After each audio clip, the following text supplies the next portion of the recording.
বিগত 5 বছরে চণ্ডীপুর বিধানসভা এলাকায় যে উন্নয়ন হয়েছে তার ছিটে ফোটাও হয়নি বিগত বাম জামানায়। মন্ত্রী টিঙ্কু রায়ের এই দাবিকে ফুৎকারে ওড়ালেন বাম নেতৃত্ব কৃষ্ণেন্দু চৌধুরী। তার দাবি, বিজেপি জামানায় উন্নয়ন বলতে কিছুই হয়নি। সামনের সপ্তাহের মাঝামাঝি সময়ে রাজ্যে অনুষ্ঠিত হতে যাচ্ছে পঞ্চায়েত নির্বাচন। এই নির্বাচনী সমরে ময়দানে অবতীর্ণ শাসক বিরোধী গণদেবতাদের মঞ্চে প্রতিদিন হাজির হচ্ছে দুয়ারে দুয়ারে। জমে উঠেছে চণ্ডীপুর বিধানসভা এলাকার পঞ্চায়েত নির্বাচন। রবিবার স্থানীয় বিধায়ক তথা মন্ত্রী টিঙ্কু রায়ের নেতৃত্বে বিজেপি নেতা কর্মী সমর্থকরা সরোজনী গ্রাম পঞ্চায়েতের এলাকায় তাদের মনোনীত প্রার্থীদের নিয়ে প্রচারে বের হয়।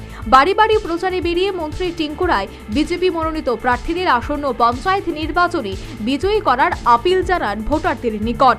এদিন মন্ত্রী টিঙ্কু রায় দাবি করেন, বিগত 5 বছরে সরোজিনী গ্রাম পঞ্চায়েত এলাকা সহ চণ্ডীপুর বিধানসভা এলাকায় উন্নয়নযোগ্য অব্যাহত রয়েছে, যা বিগত বাম জামানায় ছিটে ফোটাও ছিল না। সে সাথে তিনি আশা প্রকাশ করেন, গ্রাম ত্রিপুরার মানুষ উন্নয়নের পক্ষেই তাদের পবিত্র ভোটাধিকার প্রয়োগ করবেন। রাস্তা তৈরি হয়েছে, প্রত্যেকের বাড়ি, মানুষের বাড়ি শৌচালয়, বিভিন্ন সমস্যা রয়েছে, সমস্ত সমস্যার সমাধান হয়েছে এরকম নয়। কিন্তু আমরা একদিকে যদি 45 বছর দেখি আর একদিকে যদি আমরা 5 বছর দেখি, সেই 5 বছর কাজের নিরিখে মানুষের কাছে আমরা ভোট চাইছি। আমরা আশাবাদী পুনরায় আমরা এই পঞ্চায়েত গঠন করব, এখানে মানুষের যে সমস্ত সমস্যা রয়েছে সেগুলোকেও সমাধান করব। কোনো আশ্বাসের প্রয়োজন নেই। আমরা 5 বছর যে কাজ করেছি সেটা লোক দেখছে, মানুষের বিশ্বাস রয়েছে যে ভারতীয় জনতা পার্টি যারা 45 বছর যারা শাসন করলো 15 রাজ্যের, তারা যে কাজগুলো করতে পারেনি মানুষ দেখছে 5 বছরে আশার থেকেও বেশি কাজ হয়েছে। তাই মানুষ আশীর্বাদ দেবে এবার যে আবারও যেন মানুষের পাশে।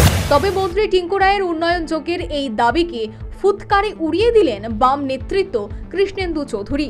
একই সাথে তিনি দাবি করলেন, সরোজনী গ্রাম পঞ্চায়েত সহ চণ্ডীপুর বিধানসভা এলাকার যা উন্নয়ন তা কেবলমাত্র বাম আমলেই হয়েছে।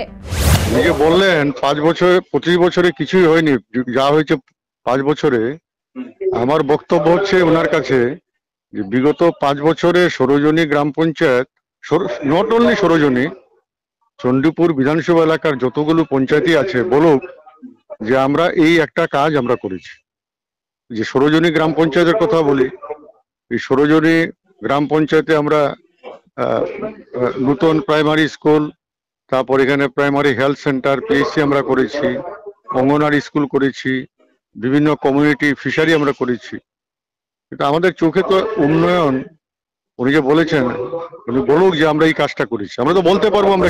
তবে সে যাই হোক, আসন্ন পঞ্চায়েত নির্বাচনে প্রতিটি রাজনৈতিক দলেরই প্রধান ইস্যু হচ্ছে উন্নয়ন।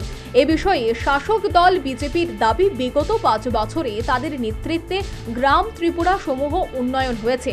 অপরদিকে বাম কংগ্রেস সহ বিজেপি বিরোধী দলগুলির অভিযোগ, বিজেপি জামানায় গ্রাম পঞ্চায়েতগুলি দুর্নীতির আঁতুড়ঘরে পরিণত হয়েছে, নাগরিক পরিষেবা লাটে উঠেছে। সে যাই হোক, অভিযোগ পাল্টা অভিযোগে জমজমাট পঞ্চায়েত নির্বাচন। পঞ্চায়েত নির্বাচনের সরব প্রচার শেষ হচ্ছে মঙ্গলবার বিকেল 4টায়। ভোট গ্রহণ আগামী 8 অগস্ট। চূড়ান্ত সিদ্ধান্ত গ্রহণ করবে গণদেবতারাই। নির্বাচক মণ্ডলীর রায় জানা যাবে আগামী 12 অগস্ট।